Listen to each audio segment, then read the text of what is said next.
তো আপনার মাছগুলি ধুয়ে পরিষ্কার করে নিলাম। এখন মাছগুলি ভেজে নেব। কড়াইতে তেল বসিয়ে দিছি, এই তেলের মধ্যে মাছগুলি ভাজবো। এই তো মাছ ভাজা বসায় দিলাম, আর সাথে আজকে রান্না করবো মুগ ডাল। এই তো আমার মাছ ভাজা হয়ে গেল।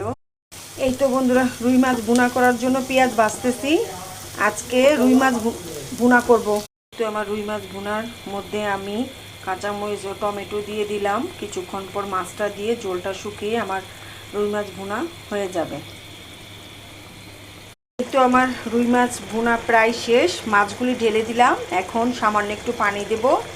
পানি দিয়ে ঝোলটা শুকালে ধনেপাতা দিয়ে নামিয়ে ফেলবো, হয়ে যাবে আবার রুই মাছ ভুনা। এই তো মাছের মধ্যে আপনার ধনেপাতা দিয়ে দিলাম। এখন নামানোর পালা, নামিয়ে ঢেকে রাখবো, হয়ে গেল আমার রান্না। ডালের মধ্যে টমেটো দিয়ে দিলাম। তো আমার রুই মাছ রান্না করা কমপ্লিট। এখন শুধু ধনেপাতা দিয়ে নামিয়ে ফেলবো। আর আপনার ডালের মধ্যে টমেটো দিয়ে, ডাল ঘুটনি দিয়ে, কাঁচামরিচ দিয়ে দিছি। এখন সামান্য লবণ আর হলুদ দিয়ে ডালটা বাগার দিলেই হয়ে যাবে আমার ডাল। এই তো এখন ডাল বাগার দিয়ে দিচ্ছি।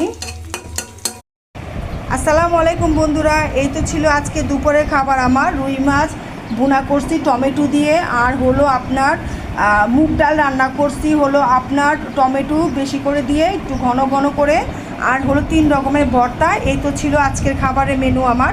সবাই আমার জন্য দোয়া করবেন, আমি যেন সুস্থ সবল থাকি আর সুন্দর সুন্দর ভিডিও ও রান্নার ছবি পোস্ট করতে পারি। আলহামদুলিল্লাহ, সবাই ভালো থাকবেন, আমার জন্য দোয়া করবেন।